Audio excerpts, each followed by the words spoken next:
Separate is never equal, by Duncan Tonakaya. Sylvia had on her black shoes. They were shiny and new. Her hair was perfectly parted in 2 long trenzas. It was her first day at the Westminster School. The halls were crowded with students. She was looking for her locker when a young white boy pointed at her and yelled, "Go back to the Mexican school. You don't belong here." For the rest of the day, Sylvia did not speak or introduce herself in classes. She kept her head down when walking in the halls. When she got home that afternoon, she told her mom what had happened. "I don't want to go to school anymore. Those kids are mean." "Sylvia," said her mother, "don't you know that is why we fought?" 3 years earlier, in the summer of 1944, Sylvia and her brothers, Jerome and Gonzalo Jr., and their parents had moved from the crowded city of Santa Ana, California, and moved to a farm in nearby Westminster. Her father, Gonzalo Mendez, had labored for years as a field worker, picking grapes and oranges. Now he was leasing a farm. He was going to be the boss. On their new farm, they were going to grow asparagus, chilies, and tomatoes. As the summer came to an end and the first day of school neared, Aunt Soledad drove Sylvia and her brothers and their cousins Alice and Virginia to the local public school on 17th Street so they could enroll. Sylvia was going to enter 3rd grade, Gonzalo was going to enter 2nd, and Jerome 1st. "What a handsome building," thought Sylvia, as they pulled into the parking lot. Tall trees lined the street in front of the school. There was a playground with monkey bars and a red swing. When they walked into school, they noticed that the hallways were spacious and clean. "I'm here to enroll the children in school," said Aunt Soledad. When they had arrived at the principal's office, the secretary gave Aunt Soledad 2 enrollment forms, one for Alice and one for Virginia. But she did not give her enrollment forms to Sylvia and her brothers. "They cannot attend this school," said the secretary. "They must go to the Mexican school." "Why do I have to go to the Mexican school?" Sylvia wondered. She was not Mexican, she was American. She spoke perfect English. Her father was from Mexico, but he had become a U.S. citizen. Her mother was from Puerto Rico, which was a U.S. territory. Aunt Soledad was upset. "But we all live in this part of town." Soledad looked at her cousins. They had light skin and long auburn hair, and their last name was Villaduri. Their father was Mexican, but of French descent. She looked at her brothers and at her own hands and bare arms. She wondered, is it because we have brown skin and thick black hair and our last name is Mendez? "Rules are rules," said the secretary. "The Mendez children have to go to the Mexican school." "I will not enroll any of them then," said Aunt Soledad, and she stormed out of the office, taking Sylvia and the other children with her. When they arrived home, Soledad told Sylvia's father what had happened. Mr. Mendez told her not to worry, and it had to have been a mistake. He would take care of it. He was a businessman, and he was used to dealing with people. The next day, Mr. Mendez met with Mr. Harris, the superintendent of the Westminster School. Mr. Mendez explained that his family had just moved to a nearby farm.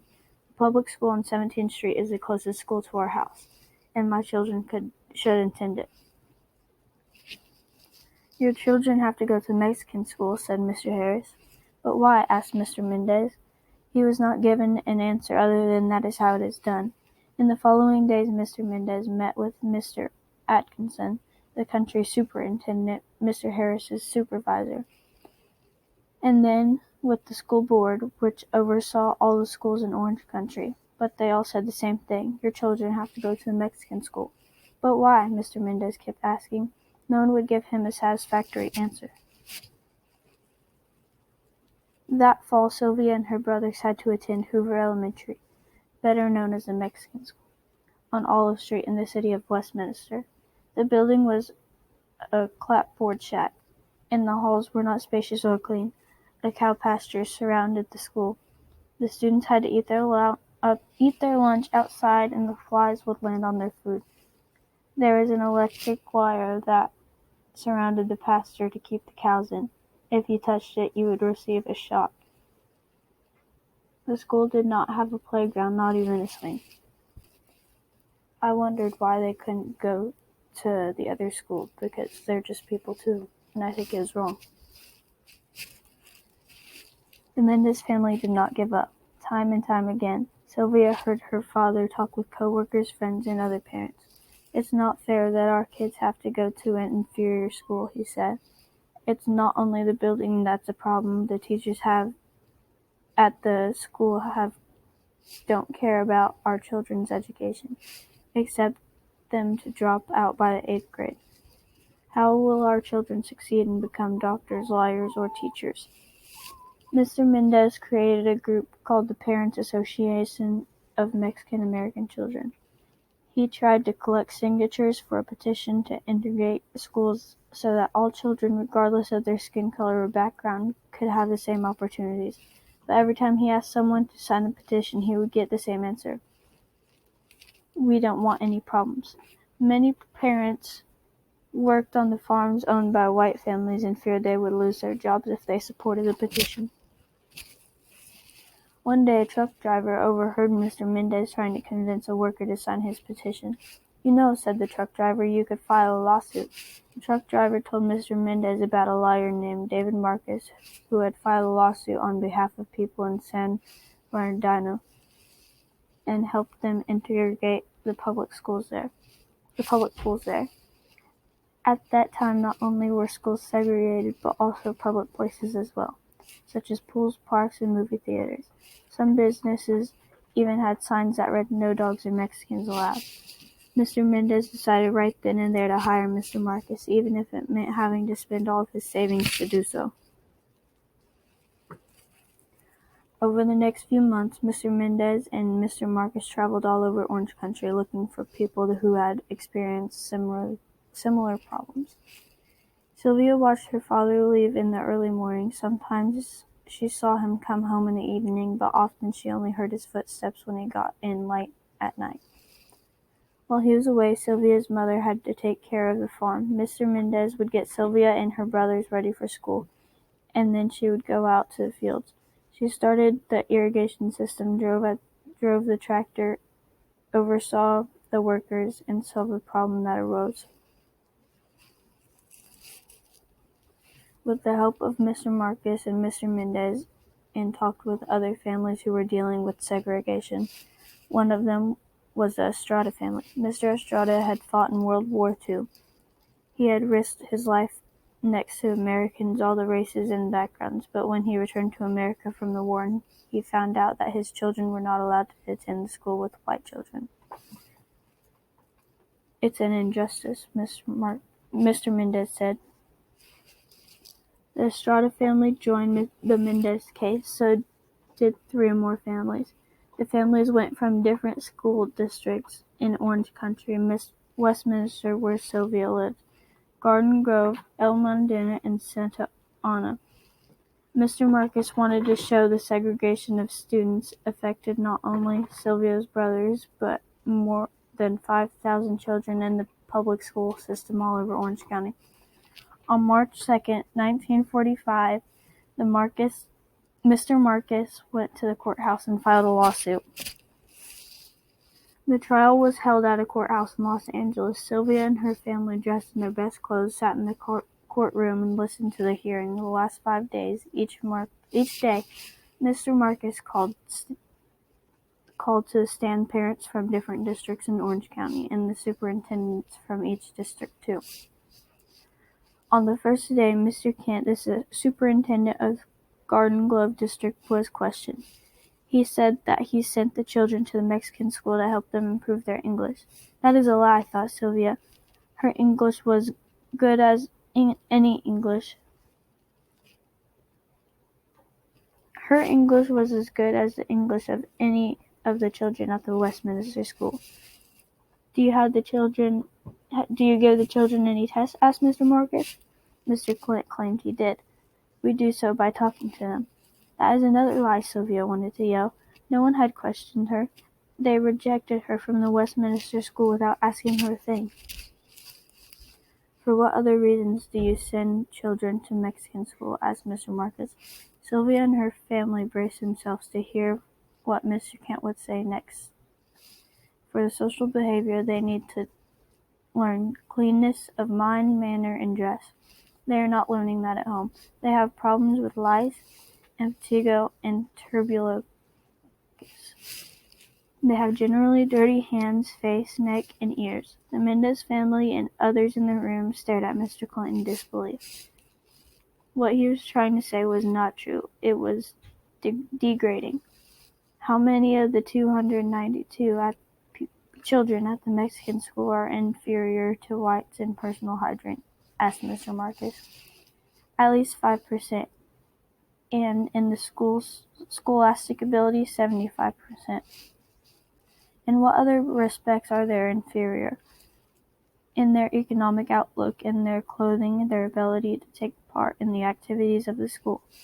Do you believe that white students are superior to Mexicans in the respects that you have mentioned? Yes. And that one of the reasons that they are being segregated? Yes. Time and time again, Mr. Mendez asked, why can't my children attend the Westminster School? Now he had his answer. On the second day, Mr. Marcus called to the stand a 14-year-old student from the Mexican school in El Modena. Her name was Carol Torres. She spoke perfect English and was clear that she had not been sent to the Mexican school because she had problems speaking the language. As the defense lawyer claims, Mr. and Miss Mendez were questioned on the third and fourth day, and so was Mr. Harris, the superintendent of the Westminster School. Sylvia was called to the stand, but she was ready to testify if they asked her to. She tried. She tried looking her best every morning. She practiced what she would answer. On the fifth day, in the final day of the hearing, Mr. Marcus called to the stand two education specialists to explain why it was bad to segregate children into different schools. Segregation tends to give an aura of infinity. In order to have the people of the United States understand one another if necessary for them to live together. And if public school is one of mechanism where all the children of all the people go, said one of them. The judge nodded his head. He seemed to agree with this. I felt that was wrong, that they were saying that they couldn't go there just because of their skin color and their last name and the way that they looked. Judge Paul McCormick took almost a year to give his decision, but when he did, he ruled in favor of the Mendez family. In his ruling, he said that public education must be open to all children by a unified school association regardless of lineage. This meant that everyone must be allowed to attend school no matter what his or her race or background. The Mendez victory made newspaper headlines. Sylvia was ecstatic but did not have much time to celebrate because the school board appealed the decision. That is why they asked for judges with more authority to review the case and change the result. The case was reviewed by the Court of Appeals of San Francisco. During the appeal, the Mendez family received a support from the League of United Latin American Citizens, the National Association of the Advancement of Colored People, the Japanese American Citizens League, and the American Congress, and the other organizations.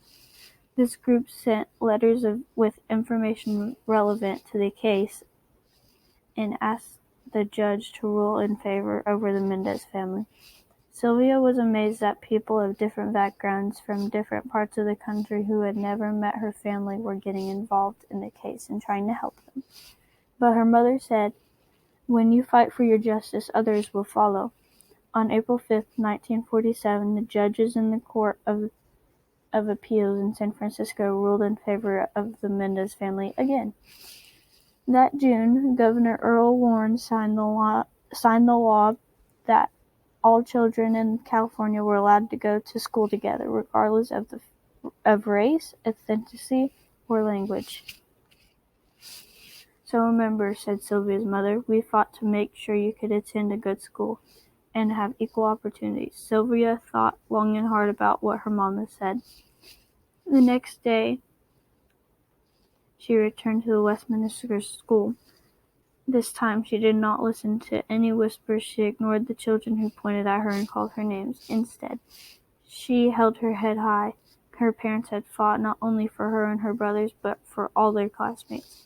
Looking around, she saw that other children were smiling at her. By the end of the day, she had made a friend, and at the end of the school year, she had made many friends of different backgrounds. She knew that her family had fought for that.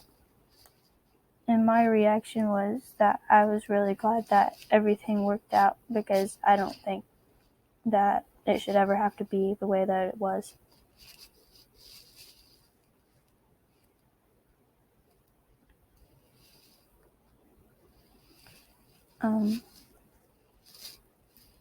What do you think about segregation? What do you think? What would you do in this situation?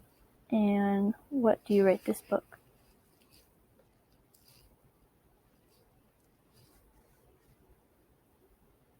Labored in rural territory association and segregation.